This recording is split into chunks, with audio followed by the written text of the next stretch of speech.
नमस्कार. आजच्या या खास विश्लेषणात आपण भारतीय उपखंडाच्या एका भन्नाट आणि विस्तृत भौगोलिक सफरीवर निघणार आहोत. या प्रवासात आपण भारतातील प्रचंड आणि थक्क करणाऱ्या भौतिक आणि भौगोलिक विविधतेचं रहस्य उलगडणार आहोत. चला तर मग सुरुवात करूया. आता एक विचार करा. जगातील एकूण जमिनीपैकी भारताचा वाटा किती आहे? फक्त 2.4%.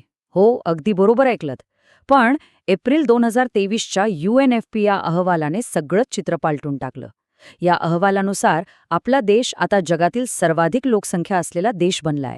केवळ 2.4% जमीन आणि जगातील सर्वात मोठी लोकसंख्या, हा विरोधाभास खरोखरच विचार करायला लावणारा आहे. आजची आपली ही माहितीपूर्ण सफर 5 सोप्या टप्प्यांतून जाणार आहे. सुरुवातीला स्थान आणि विस्तार, मग उत्तुंग पर्वत आणि मैदाने, त्यानंतर पठारे आणि वाळवंट, मग किनारे आणि बेटे, आणि शेवटी आपल्या जीवनदायी नद्या. चला तर मग आपल्या पहिल्या टप्प्यापासून सुरुवात करूया, स्थान आणि विस्तार. आता हे ऐकून तुम्ही नक्कीच थक्क व्हाल. एप्रिल 2025चं अगदी ताजं सॅटेलाइट अपडेट.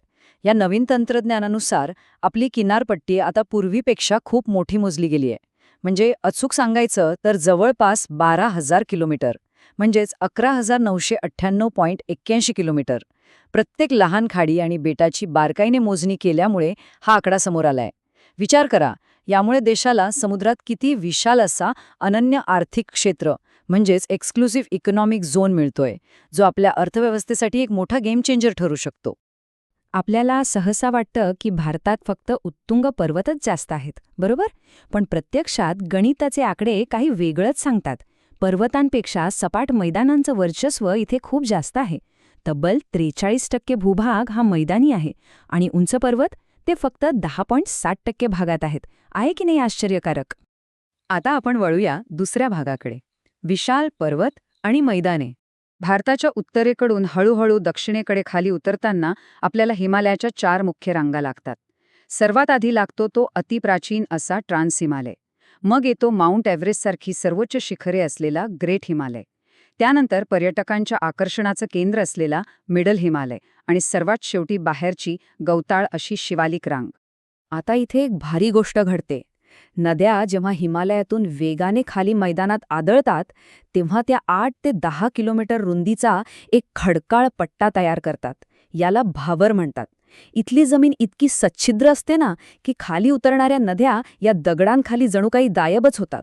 वरून फक्त कोरडे खडक दिसतात आणि नदी आतून वाहते. बरं, आता उत्तर भारताच्या मैदानातल्या मातीचा एक अत्यंत महत्त्वाचा फरक समजून घेऊया. एका बाजूला आहे बांगर माती. ही जुनी, उंच भागावरची आणि कॅल्शियमचे खडे असलेली थोडी कमी सुपीक माती असते. आणि दुसऱ्या बाजूला आहे खादर. इथे दरवर्षी पुराचं पाणी येतं आणि मातीचा एक अगदी नवा, फ्रेश आणि अत्यंत सुपीक थर तिथे जमा होतो. आपला तिसरा थंबा आहे पठारे आणि वाळवंट. मध्य भारतातल्या उच्चभूमीवरून आपण जसजसे पश्चिमेकडून पूर्वेकडे जातो, तसतसा निसर्ग रंग बदलतो. आधी ज्वालामुखीच्या लाव्हापासून बनलेलं माळवा पठार लागतं, मग येतं पथराळ बुंदेलखंड, त्यानंतर बघेलखंड आणि शेवटी आपण पोहोचतो ते छोटा नागपूर पठारावर. ह्या पठाराला भारताचं रूर म्हणजेच रूर ऑफ इंडिया म्हणतात. का? कारण इथे कोळसा आणि खनिजांची अफाट संपत्ती दडलेली आहे. भारतातली वाळवंट पाहिलीत ना, तर थक्क व्हायला होतं. एका बाजूला आहे राजस्थानचं थार वाळवंट. एकदम उष्ण, वालुकामय आणि विशेष म्हणजे जगातील सर्वाधिक लोकसंख्येची घनता असलेलं वाळवंट. आणि याच्या अगदी उलट हिमालयाच्या पर्जन्य छायेत म्हणजेच रेंज शॅडोमध्ये असलेलं लडाखचं वाळवंट. एकदम कोरडं आणि हाडं गोठवणारं थंड. दोन्ही वाळवंटच आहेत, पण स्वभाव मात्र उत्तर आणि दक्षिण ध्रुवासारखे वेगळे. पुढे जाऊया चौथ्या विभागाकडे, आपले विस्तृत किनारे आणि बेटे. इथला सर्वात कळीचा मुद्दा म्हणजे आपल्या पश्चिम आणि पूर्व किनारापट्टीमधला फरक. पश्चिमेकडचा किनारा हा थोडा अरुंद आणि समुद्रात खचलेला म्हणजे सबमर्जंट आहे. म्हणूनच तिथे मुंबईसारखी अप्रतिम नैसर्गिक बंदरं तयार झाली आहेत. याउलट पूर्वेकडचा किनारा हा चांगलाच रुंद आहे. तो नद्यांच्या गाळामुळे बनलेला आणि समुद्रातून वर आलेला म्हणजेच इमर्जंट किनारा आहे. आता मगाशी जो पश्चिमेकडचा तीव्र उतार आपण पाहिला ना, त्यामुळेच एक भन्नाट गोष्ट घडते. नर्मदा आणि तापीसारख्या नद्या पूर्वेकडील नद्यांसारखा संथ गतीचा डेल्टा बनवत नाहीत. त्या वेगाने थेट समुद्रात जाऊन आदळतात. या वेगामुळे तिथे डेल्टा न बनता एश्चुरी म्हणजेच ज्वार नदमुख तयार होतं. थोडं समुद्रात डोकावून पाहिलं तर दोन वेगळीच जगं पाहायला मिळतात. बंगालच्या उपसागरात ज्वालामुखीपासून बनलेले अंदमान आणि निकोबार द्वीपसमूह आहेत, जिथे बॅरन बेट हा भारताचा एकमेव जिवंत म्हणजे सक्रिय ज्वालामुखी आहे. आणि दुसरीकडे अरबी समुद्राचा लक्षद्वीप, जे संपूर्णपणे कॅल्शियम कार्बोनेटच्या जैविक प्रवाळ भित्तिकांपासून म्हणजेच कोरल रीफ्सपासून बनलेले आहे. एकदम अद्भुत. आणि आता आपला शेवटचा आणि अत्यंत महत्त्वाचा टप्पा, जीवनदायी नद्या. भारतात नद्यांचं एक फार मोठं जलशास्त्रीय विभाजन किंवा हायड्रोलॉजिकल डिवाइड पाहायला मिळतं. उत्तरेकडच्या हिमालयीन नद्यांना हिमनद्या म्हणजेच ग्लेशियर्स आणि पाऊस या दोन्हीकडून पाणी मिळतं, त्यामुळे त्या वर्षभर दुथडी भरून वाहतात. पण दक्षिणेकडच्या द्वीपकल्पीय नद्यांचं तसं नाही. त्या पूर्णपणे पावसावर अवलंबून असतात, त्यामुळे बऱ्याचदा त्या हंगामी असतात. उत्तरेकडील नद्यांच्या जाळ्यामुळे द्वाब तयार होतात. आता हा शब्द कसा बनलाय? दोन आणि आब म्हणजे पाणी. दोन नद्या एकत्र मिळतात तेव्हा त्यांच्यामधला जो अत्यंत सुपीक जमिनीचा पट्टा असतो ना, त्याला द्वाब म्हणतात. पंजाबच्या मैदानी प्रदेशात अशी सुपीक क्षेत्र अगदी सहज पाहायला मिळतात. आता आपली सर्वात मोठी नदी कशी बनते ते बघूया. अलकनंदा नदी जेव्हा पुढे येते तेव्हा प्रसिद्ध पंचप्रयागमध्ये ती टप्प्याटप्प्याने 5 वेगवेगळ्या नद्यांना सामावून घेते.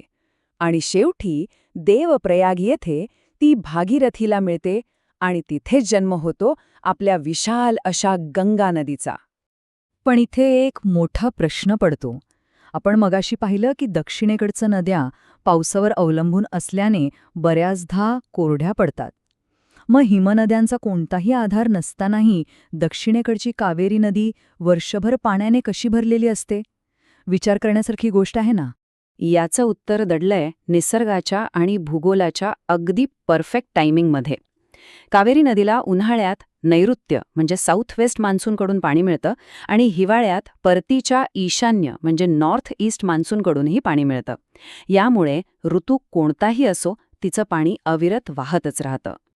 आपल्या या विश्लेषणाचा शेवट करण्यापूर्वी नद्यांच्या काही भन्नाट गोष्टींकडे लक्ष देऊया. 1960चा ऐतिहासिक सिंधू जल करार असो किंवा गंगेच्या पाण्यातील बॅक्टेरियोफेज नावाचा तो विशेष विषाणू ज्याच्यामुळे नदीचं पाणी स्वतःहून शुद्ध होतं, किंवा ब्रह्मपुत्रा नदीत तयार झालेलं माजुली हे जगातलं सर्वात मोठं नदीबेट असो, हे सगळं आपल्याला वारंवार दाखवून देतं की आपला भौतिक भूगोल खऱ्या अर्थाने मानवी जीवन आणि निसर्गाला कसा आकार देतो. तर आपण आता या विश्लेषणाच्या शेवटी आलो आहोत. पण जाता जाता एक मोठा प्रश्न नक्कीच उभा राहतो. इतकं अफाट भौगोलिक वैविध्य आणि जगातली सर्वात मोठी लोकसंख्या, हे सगळं एकवटलेलं हे भव्य इंजिन वेगाने बदलणाऱ्या हवामानाशी आणि येणाऱ्या शतकांमधील आव्हानांशी